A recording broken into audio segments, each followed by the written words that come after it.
रुद्रपुर गांव में दिसंबर की कड़ाके की ठंड ने सभी को अपनी चपेट में ले लिया था। सुशीला, जिसकी उम्र 60 साल थी, वो अपने छोटे से घर के बरामदे में बैठी थी, जहां से टूटी खिड़की के शीशे से ठंडी हवा के झोंके सीधे उनके शरीर को छू रहे थे।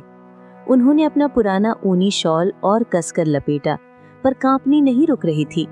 तभी दीपू, जो कि सुशीला का पोता होता है, वो उसके पास आकर कहता है, दादी क्या हुआ? मैं कब से देख रहा हूँ, आप कांप रहे हो।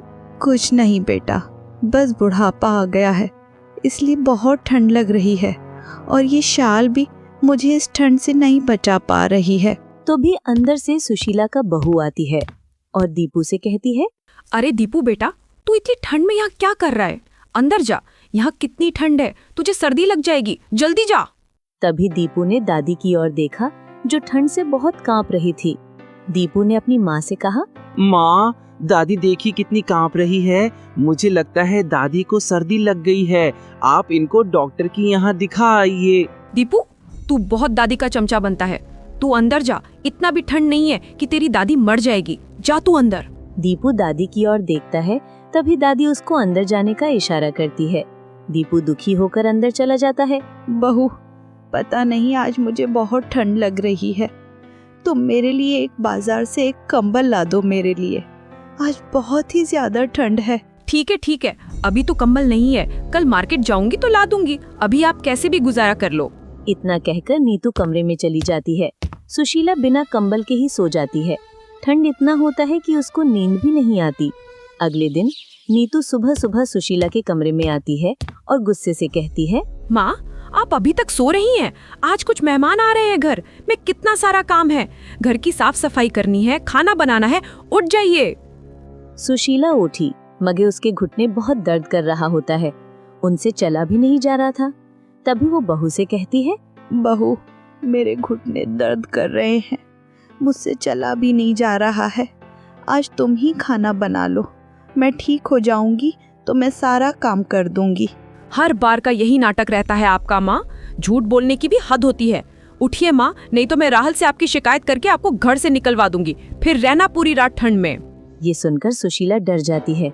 वो खड़ी हो जाती है और सुशीला लंगड़ाते हुए किचन रूम जाने लगती है। नौटंकी तो देखो बुढ़िया की, कैसे लंगड़ा के चल रही है। सुशीला किचन में खाना बनाने चली जाती है और कुछ ही देर में खाना बनकर तैयार हो जाता है। सुशीला नहाने के लिए पानी गैस पे चढ़ाती है, तभी वहाँ नीतू आती है। माँ, इतना सारा पानी आप गर्म क्यों कर रही हो? मैं नहाने जा रही थी, पानी बहुत ही ठंडी थी, इसलिए मैं गर्म कर रही हूँ। माँ, गैस बंद करिए, इस फालतू काम के लिए गैस बर्बाद नहीं कर सकते, जाइए ठंडी पानी में ही नहाइए। नीतू सास को वहाँ से भगा देती है। दोपहर में राहुल काम करके घर वापस आया तो उसकी नजर सुशीला पर गई। माँ, आप अभी खाना खा रही हो? इतनी शाम में? क्या हुआ? आपकी तबीयत तो ठीक है ना? आप कहो तो मैं हॉस्पिटल लेकर जाता हूँ आपको।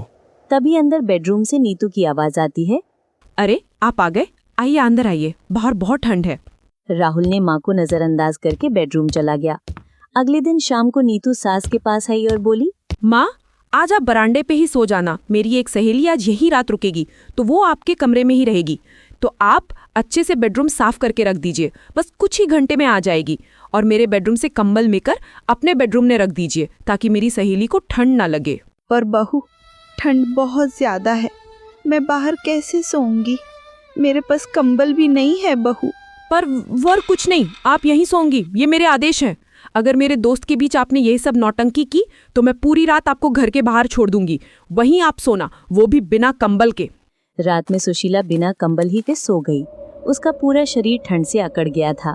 दीपू को उस रात नींद नहीं आ रही थी और उसने अपने पापा से कहा, पापा, दादी वहाँ बाहर ठंड में है, उसके पास एक कंबल भी नहीं है, मैं अभी जाकर अपनी कंबल दादी को देकर आता हूँ ताकि उसको ठंड ना लगे। बेटा सो जाओ, अगर तुम्हारी मम्मी ने सुन ली तो बहुत बड़ी मुसीबत हो जाएगी। पापा, इतनी ठंड में बिना कंबल के दादी तो मर जाएगी। बेटा मैं कह रहा हूँ ना, सो जाओ।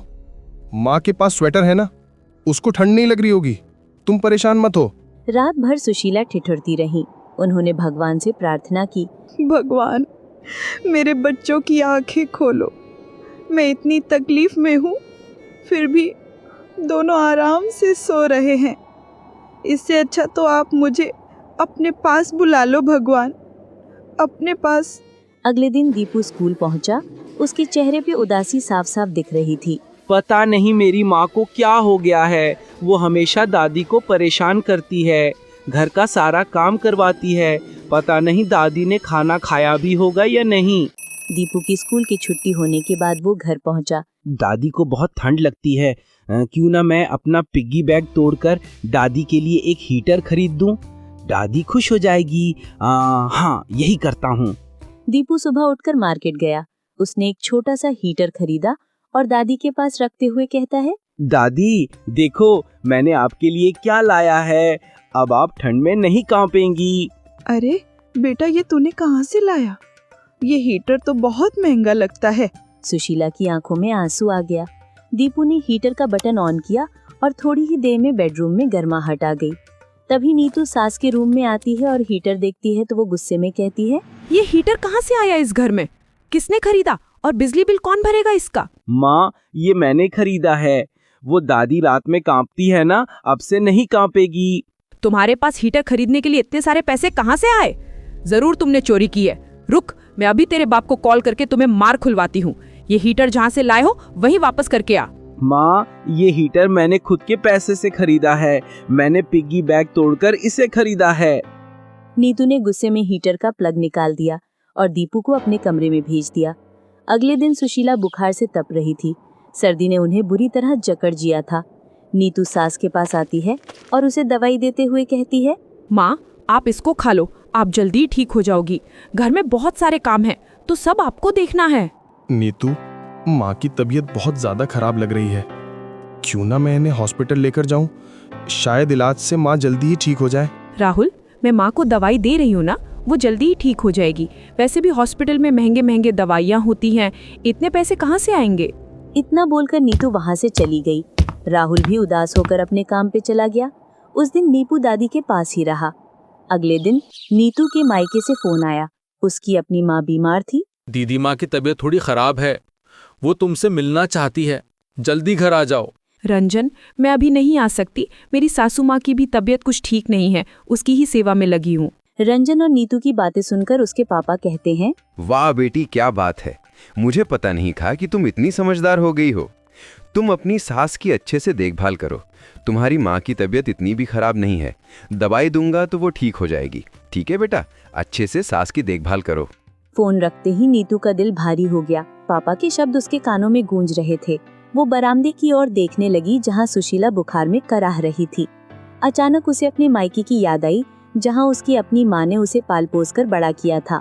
उसे एहसास हुआ वो वाकई अच्छी थी। उस रात नीतू सो नहीं पाई। उसे सुशीला की कराहनत सुनाई दे रही थी।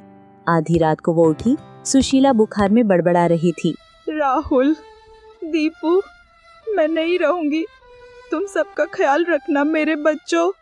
नीतू के पैरों तले जमीन खिसक गई। उसने महसूस किया कि उसने क्या किया है। वो दौड़कर अंदर गई और राहुल को जगाया। राहुल, तुम्हारी माँ की तबीयत बहुत खराब हो गई है, वो बिस्तर से उठ भी नहीं पा रही है। चलो चलो डॉक्टर के पास। ये सुनकर राहुल हैरान हो जाता है और वो जल्दी से अपनी माँ को अस्पताल लेकर जाता है। डॉक्टर उसका इलाज करने लगते हैं। कुछ ही दिन में सुशीला घर वापस आ जाती है। माँ, मुझे माफ कर दो। अब मुझे समझ आ गया मैं कितनी गलत थी। मैंने हमेशा ही आपको दुख पहुँचाया है, मुझे माफ कर दो। अरे नीतू बेटा, मैं तेरी माँ हूँ। माँ कभी भी अपने बच्चों से नाराज होती है क्या? ये सुनकर नीतू की आंखों में आंसू आ जाती है। सास नीतू को अपने गले लगा लेती है। नीतू रोते हुए बोलती है, माँ, मैंने आपको हमेशा परेशान किया, आपको ठंड में एक कंबल भी खरीद के नहीं दिया और आपको बरामदे में भी सुलाया। माफ करना माँ मुझे। बेटी, तुम्हें समझ में आ गया, यही बहुत बड़ी बात है। नीतू तुरंत मार्केट गई और अपनी सास के लिए कंबल खरीदा और अपनी सास को दे दिया। अब से नीतू सास की देखभाल बहुत ही अच्छी तरीके से करने लगी। दीपू और राहुल ये सब देखकर बहुत खुश हो गया। उस दिन के बाद से घर में कभी ठंड नहीं आई, क्योंकि घर की गर्मी हीटर से नहीं दिलों की गर्माहट से आती है। नीतू ने सीखा कि सास कोई बोझ नहीं, परिवार की जड़ होती है। और राहुल ने सीखा कि चुप्पी कभी समाधान नहीं होती। दीपू ने सीखा कि प्यार सबसे बड़ा हथियार है। और सुशीला, उन्होंने तो बस यही सीखा कि माफ करने वाला दिल ही सच्चा घर बनाता है।